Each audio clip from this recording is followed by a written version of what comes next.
So if you tuned in this morning to the Sega Atlus special for Tokyo Game Show 2022, you are probably very confused and heavily disappointed.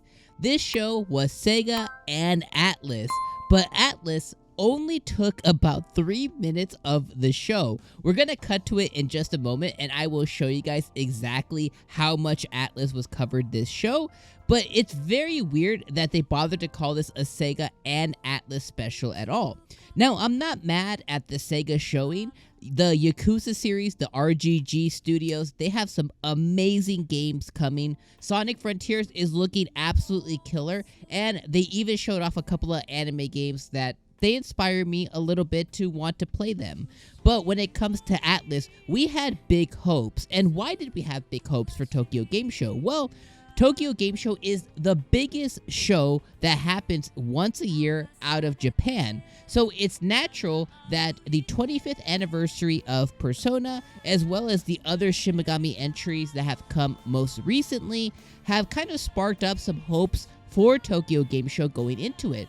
Now, on the Persona side, I'm not saying that we were looking for Persona 6, but it would be nice to see it. But we know that that's going to be reserved for their special concert a little bit later this year. We know that if we're going to get Persona 6, it's going to be during that special concert. That's kind of a period at the end.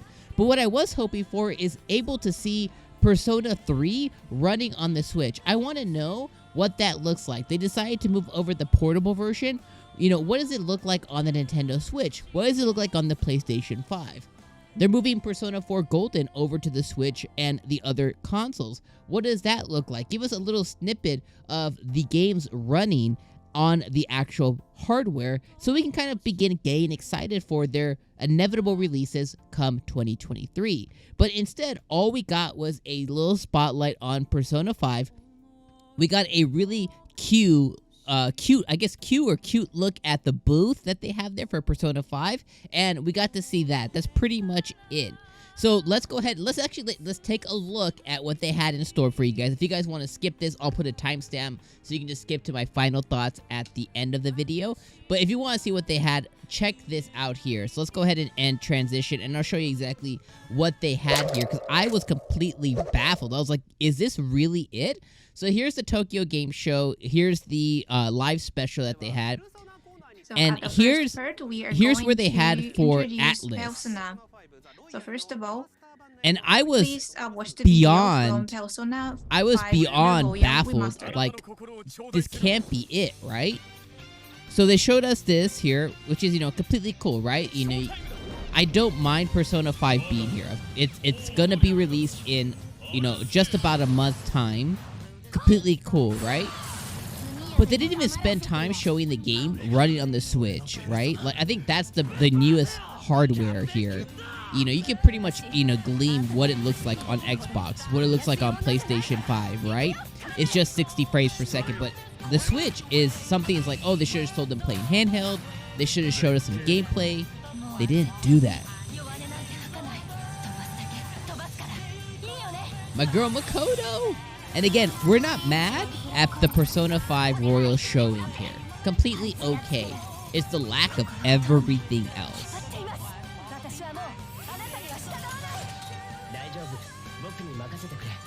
Oh, Persona 5 Royal getting me to like Akechi.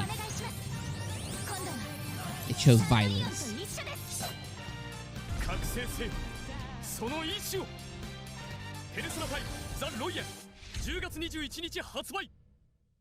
Okay, again, perfectly okay.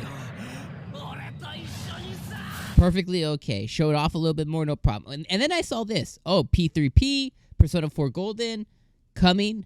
Awesome. Let's take a look at it, right? But so cool. Persona 5 The Royal Remasters. So cool. So first of all, let's look at the overview. In Persona 5 The Royal, the players will be high schoolers in Tokyo during the day, and during the night, they are the members of the Phantom Thieves of Herds and make nefarious adults into combats.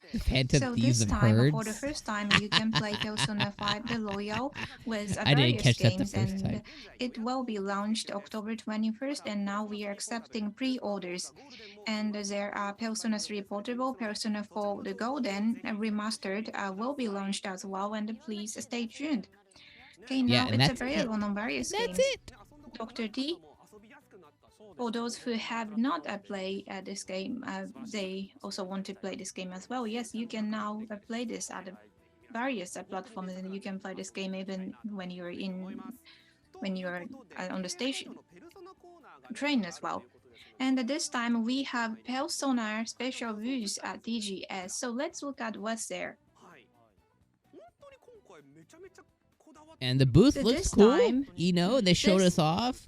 booth We get is to see very our well scene back made. there. Yes, Cool. this is dedicated for Persona.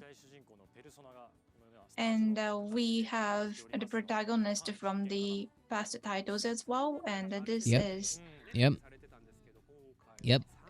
I was like, wow. the booth you must go. Wow. And before we had only See, the look at the limited booth back members there. of protagonist. Steam, However, today at Switch. this time we have many, and It's it literally all will they be have.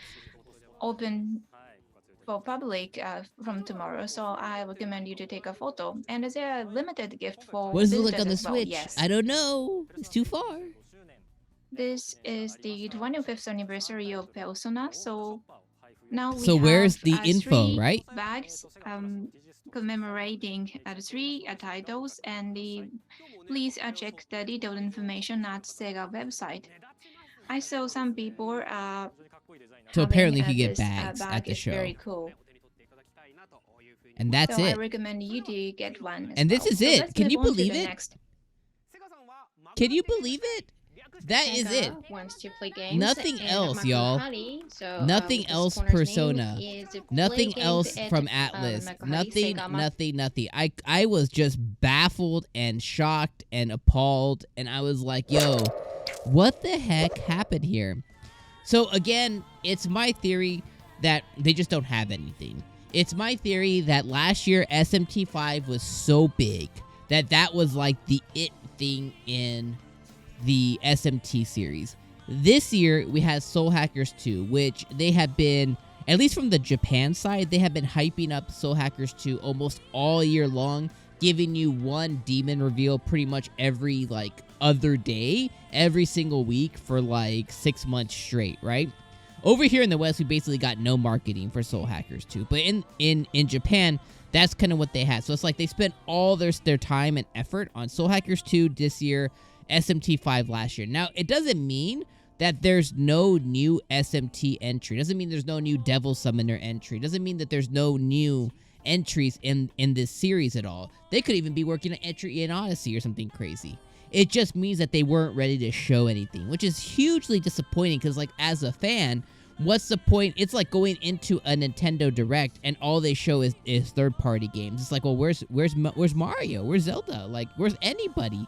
You know? It's kind of one of those things like, okay, we came in here and all they showed us was the thing that's coming in a couple of weeks, which is understandable to market it, but it's like, okay, well, what about the next thing? Like, you can't tell me that Persona 3 Portable is not ready to be shown yet. You can't tell me that Persona 4 Golden is not ready to be shown yet. Now, we don't need to see like a ton of gameplay, but show us like, 60 seconds, 90 seconds of the game running on the Switch. Show us the Switch gameplay, and then maybe show us this doctor dude, playing it handheld or something. Be like, whoo, anything just to kind of give us a little something to get hype for these games down the road.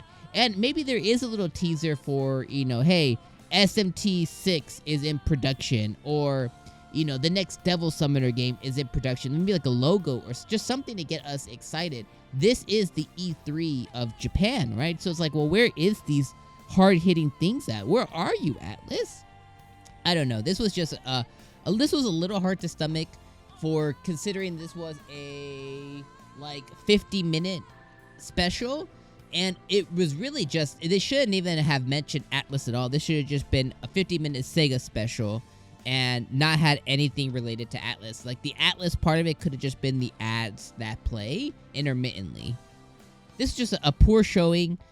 It was unfortunate, and if you're a fan of Atlus, apologies, this was just definitely not the show. But regardless, thank you for watching this video. I appreciate you guys. Let me know what you think, what the hell happened in the comments down below.